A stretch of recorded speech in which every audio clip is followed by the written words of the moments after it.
Hey everybody, I'm Bryson McBee and today we're doing another Blender tutorial.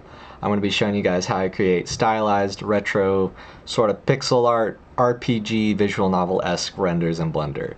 That's probably not going to be the title of this video because that's kind of a lot. There's a lot going on there. But you can see this render that I created. I've made a couple renders in this style. Taken inspiration from old school video game graphics, trying to create pixel art that isn't just pixelated renders, but goes more towards the style of the posterized colors and sort of the limited color palettes that you would have been working with back in old school video game engines. And so I want to start by showing some of the inspirations for this style. Worthy Kids is a really awesome Blender artist that has gone for this style before with his cartoon free apple, which I'll have a link in the description if you want to check out. It's super cool, and it really captures the feeling of those old school fantasy video games where there's a lot of very I guess stylized art in it. It really captures the look of those old school video games. And of course I'm just taking inspiration from classic 1990s RPGs and visual novels. The 1980s style isn't quite, I wouldn't say it's accurate in what I'm going for with this art. A lot of it back then was it looked a lot more kind of cel shaded, where it wasn't as much detail and texture in the art. I'd say in the 1990s, some of the art that was making it into RPGs and visual novels, it had a lot more detail. And then Plastaboo's a really cool artist. They have a lot of different styles, but sometimes they go for this really grainy, sort of posterized, pixelized looking illustrations. And this particular one, if I like go and scale this up here, you'll see it's not necessarily pixelated. I mean, if we really look, you can make out individual pixels here, but this is not necessarily something that would be in a video game given the constraints of the image, the sort of distortion on the pixels. It gives it more of a picturesque look, not necessarily something that's on a screen. But yeah, let's get right into it. So what you'll need is Blender 3.4. This isn't necessarily a requirement. You could do this in older versions of Blender, but I think everybody should get Blender 3.4 because it has real-time compositing. But there's a weird thing about it, because real-time compositing isn't enabled in the settings right when you download it. You have to run a script. I imagine that they were kind of on the fence of whether or not real-time compositing was going to make it into the newest version of Blender. There was old devlogs where they had an alpha build out for 3.3, and then they're saying, it's probably going to be in master by the time 3.4 comes out, so just wait for that to come out, then you can download it. And then 3.4 came out, and I guess they ended up kicking it over to 3.5. It's still an experimental feature, but the thing is, the real-time compositor is still built into master of 3.4. It's just not, the setting isn't there to enable it. So what you have to do, I got this script from Magnuson Productions off of one of the Blender forums, and they gave this little script that you can just paste into your Blender. So if I open that up, I'll spoil my little model. You could go over the scripting tab here, and then you'd be able to just run that script right in here, just paste it as it is, and then once you do that, you'll be able to come over to your shading menu. Once you're in rendered view, you'd click down here, you see the compositor settings there. If you don't run the script, it's not going to show up right. I think you might have to run the script on startup every time, but there's also a way you can run a script in your startup folder so that it enables a compositor every single time that you open Blender, and you don't have to copy and paste that script over and over again. However, when I told somebody how to do it in a YouTube comment, they said that I did it wrong and they had to fix it, and I didn't really understand what I did wrong. I was just following people on the forums. So I'm gonna say, do your own research on that. This is still an experimental feature, so it has possibilities of crashing your program or just not working right, breaking your render in ways that might be kind of hard to figure out what's going wrong. But for my purposes, it's super cool, and I really recommend everybody play around with that. Next is the Outline Helper add-on. I'll have a link in the description. This is a free add-on, great add-on. It's helpful. You can support the developer of this add-on on Gumroad. But if you're tight on cash, and as is the case for a lot of people using Blender being a free program, it is also available for free, and it's super helpful and super great. But yeah, so once you download the Outline Helper add-on, you'll enable it just like any other add-on. Go to your preferences, under add-ons. If I look up Outline Helper, I've already installed it, but you would just go in here, hit install, find your file, bring it in here, enable it with a check mark, and yeah, it works great. And what else do we need? We need a model and a basic understanding how to use Blender. So I have my model here. It's this little spooky little looking teddy bear kind of character. There's not a lot to see here, right? This is the rendered view, and it doesn't look very appealing, I would say. It's definitely nowhere near the style of what we might be trying to achieve with an old school RPG, sort of old school graphics. So the way that we're going to tackle this is with the compositor. And here I have the basic node tree of the way that I set up my compositor to get the look kind of just right out the gate. There's a lot more tricks that I'm going to show you to get more texture in your renders and a little bit more, I guess, grain, that because a lot of this, you know, these 1990s RPGs, they had a lot more detail in the art that isn't necessarily present just when you do a render. If you have models that are already really textured and, you know, have some depth to them, you know, whether that's like bump maps or different kinds of textures, like if they're texturized models, they're probably going to look great as soon as you like put the compositor on it. It won't be too much, but I'll kind of explain what's going on here. So the main thing we're using are posterize nodes, and then I have a pixelation setup. I have just a template here with the node templates, like node group template add-on. I think it comes in Blender, but you have to enable it. And then I have some pretty basic mix nodes that are acting kind of like Photoshop layers, where we're layering different images over each other, having it blend the colors into ways that gives us some texture and kind of modifies the colors of our render a little bit and helps to limit the color palette. And this is going to be a little bit more dynamic than most typical RPG art, but we could run another posterize at the end of the render, and that's like really going to crunch the colors down.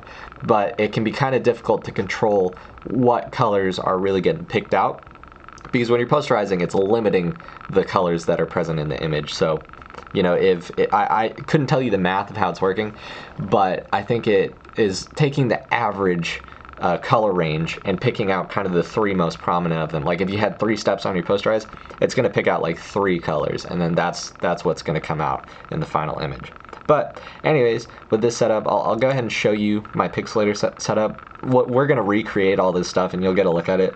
But if you're just trying to get like a pixelated look, like you're not necessarily going for all this extra texture stuff, this will do it for you. I have this saved as a node group template.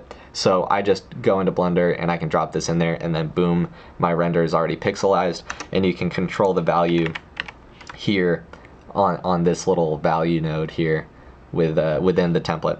But yeah, with all that said, let's go ahead and get into Blender and start setting up this compositor. So I'm just here in the compositor tab. I'm going to do a vertical split so I can see my viewport over here.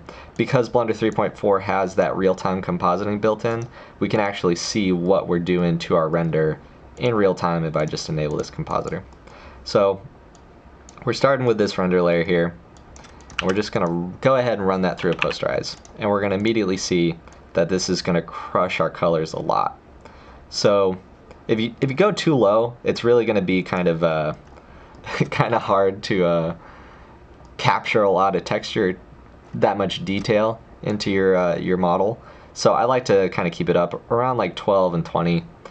You can see it can be kind of drastic, the adjustment that it makes to your render, the way that it's averaging all these colors down.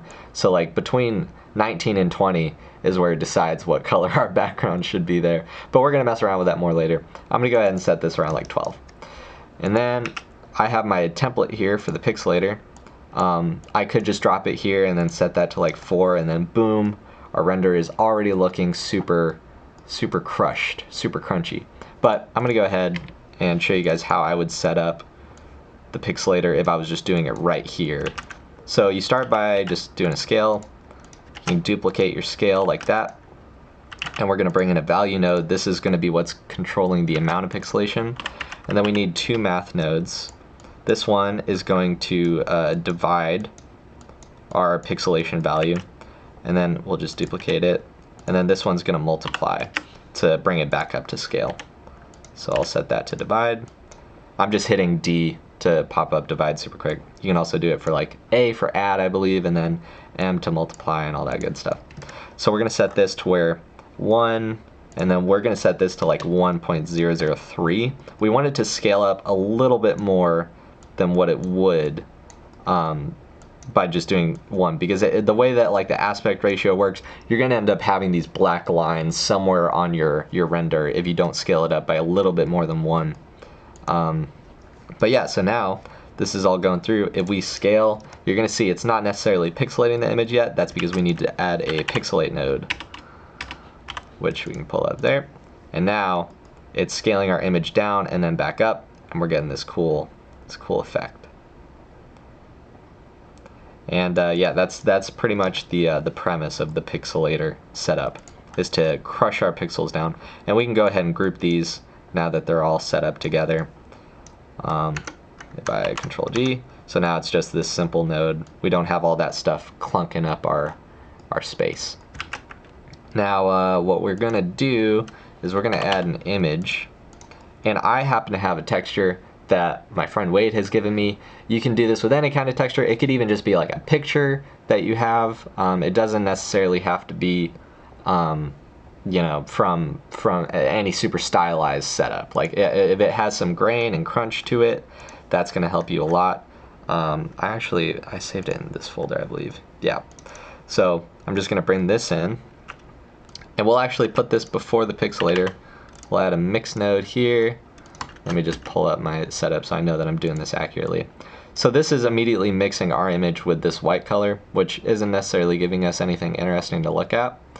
But if we go ahead and set this to like linear light, oh actually no, I had a really weird setup. I'm gonna do this a little bit differently. I'm gonna set this to overlay, and I'm just bring my texture in here, and you can see this is immediately adding like a lot of like crunchy, weird texture to our model, which looks pretty cool. But our colors aren't super limited here, so what we might actually do is move our overlay back here and then put it in there, get rid of that one, and then run that through the pixelator. And now we're seeing it's really crunching the heck out of our model. And so I have a lot of color and depth in this, but I can turn that down a bit. I just add a hue and saturation. I can change the hue that I want it to be, bring up the value a lot, lower our saturation, and it's gonna let us keep a little bit more of our original render. And we'll have to turn this up. Right now the posterize is really crunching it, so let's set it to like 20. So you can see there's a lot more texture going on here. And we'll go ahead and change the scale here. Let's set it to scale by like 3. So super crunchy, super posterized, and all that good stuff. And this is a super simple setup. This is only like, you know, so many nodes. It's pretty easy to control here. And we can do more stuff to add a little bit more texture. If you want this to be more of a sort of like artistic render with a little bit more texture, something that looks like it could have been printed on paper, you can add another mix node. Set this to like lighten, and then we'll just add another setup over here and bring this image in, change the saturation. And this is immediately adding a lot more texture. And you might notice that what we're seeing here in the viewport, this is still really pixelated. Like we haven't done any pixelating to this version of the texture yet, but it's something about the viewport in Blender in this setting with the real-time compositing. It's gonna crush everything down to fit the pixel depth, I guess, or the pixel density of the main render layer. If we went and rendered this image, we'll see that the render comes up. There's a bit more texture here. We can zoom in and see all these artifacts from it trying to crush all this texture down. And I'm not saying that to say that I necessarily have a solution to make it a little bit more picturesque or less crushed and compressed, but it's an interesting thing about how the compositor works when you're messing with stuff like this. So I'm just gonna mess around with these blend modes until I get some that I think looks cool. I think maybe a linear light on a lower face value might look kind of neat. Maybe more like color dodge.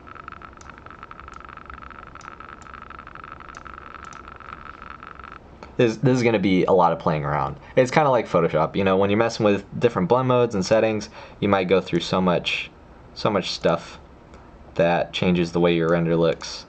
And it's kind of a matter of just finding the one that gets the look that you like, and then just running with that one.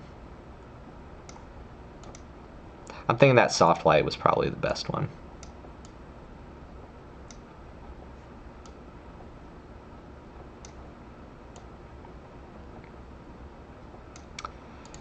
And then we can see this render, it decided to cut off our character's eye there, even though that's not what we're seeing in the viewport. Right, this has a shrink wrap. I'm going to go ahead and apply some of my modifiers. So that's hopefully not going to get ate up. Yep, we can see that fine.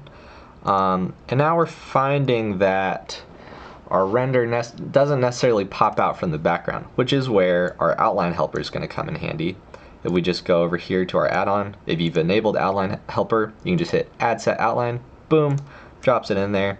And there might be some objects here that we don't want an outline on. So I'm going to say that that is the case for this eye. So I can just select the eyes, remove outline, select this one, remove outline, and now we can edit our outlines. We have this material, and since our background's really dark, we might want to bring this material up in value, maybe to match this color here, a little bit brighter. And so now we have this little outline that makes our character pop out all nice. And then if we render the image, we can see it comes out pretty nice. This is a pretty simple sort of render. There's not a lot going on. I don't have my text box set up, but you know what I can do is append, go down to where I have all these other scenes I've made. I can append an entire scene here. Grab this one. So this is a scene I had set up in a different project. It has this text. I can just edit this to be like, the doll seems to speak to you through the blood pumping in your hands. That's ominous, right? That sounds cool. Okay, and now that we have that separate scene, we can add an alpha over node, and we'll go ahead and add that. Say we can probably add it back here before the pixelator, just right here. And then we're going to add another render layer right here, and we're going to grab scene 1. I can move this down. That'll make it a little bit easier to see. And then we'll just pump that in here. And the alpha over node tends to break the compositor setup, but if we go ahead and render this, we can see now our text is showing up here. And it's being pixelated along with everything else, so this can lead to some issues. Sometimes the text gets crunched to where you can't make out what a character is.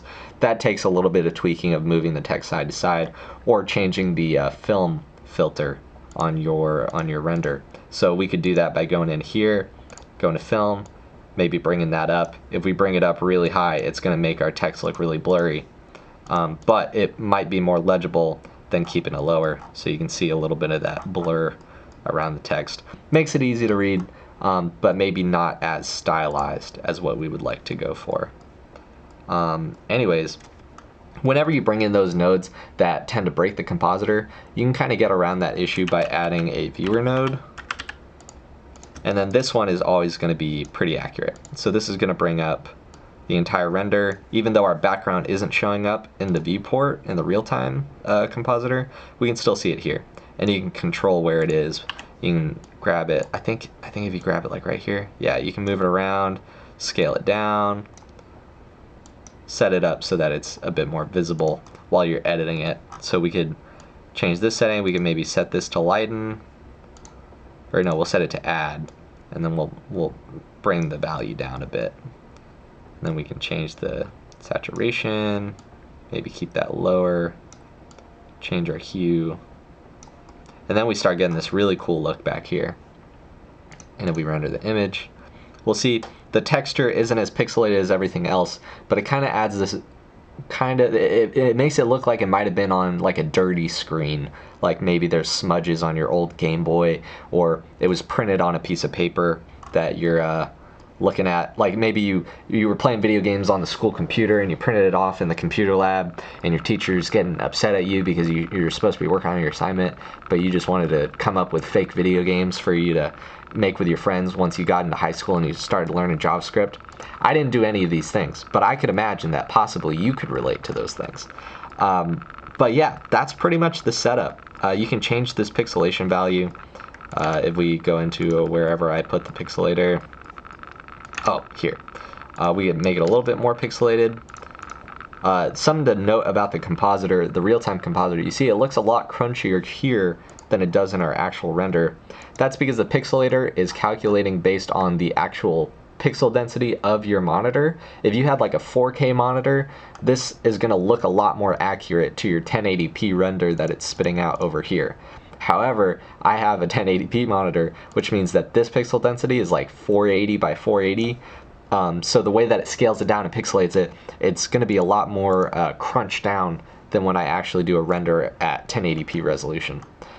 So you can kind of, like, you could mess around with the render setting too. Like, we could set this to be like 512, and that's going to look a bit more accurate to what we might be seeing over here by the time that we're zoomed out. So yeah, that's a fun thing to play around with. You get a cool little stylized render that looks like a super creepy doll. This resolution totally crunches our text. Like, we can't read this at all, but it looks cool. So anyways, that's pretty much the entire premise. Another thing that you can do, and we'll just go into the shader editor real quick, you can add like a noise texture, and then add a bump node, bring that into the color, to the height, put in the normal for this material, and we'll see what it does once it's done calculating. And you can see this is adding a whole world of texture and bumpiness to our little bear here.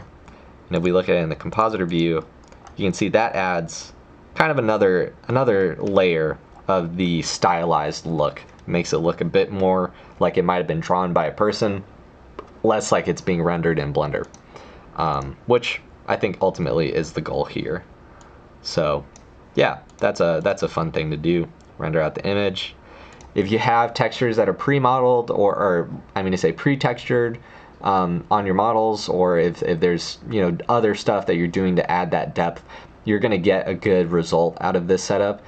Pumping in stuff with like toon shaders might not get you as good of a look, but I think the compositor is kind of the end-all be-all of this setup. Like, if you get your compositor set up to where the colors are looking good, then your render is gonna, you know, come out, I'd say, pretty picturesque.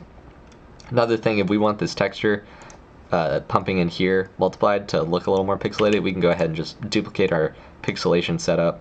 Now when we render it, that graininess is going to be pixelated along with everything else. But yeah, I mean, I guess that's pretty much all I have to contribute to your learning of how to make this setup.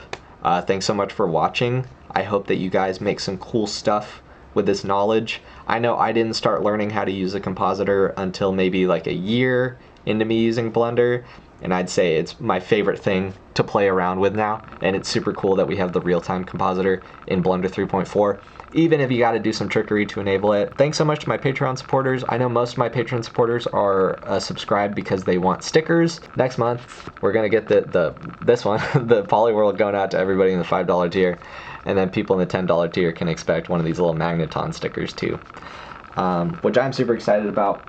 I made those all in Blender with a sort of clay shader that I built. I might make a tutorial about that down the line. But yeah, if you're subscribed to the Patreon, I also upload my blend files there. I'm going to start putting stuff on Gumroad too, so if you don't want to be subscribed per se, you can get them there. But with the Patreon, you get access to all my digital stuff. You get all the blend files, video, like sort of behind the scenes videos, and also digital downloads of my music and wallpapers and all the cool stuff that I'm making in Blender. So yeah, thanks so much to everybody that's supporting the Patreon, and I hope you have fun playing around with this Blender setup. Happy holidays, and Merry Blendering. All your stickers are going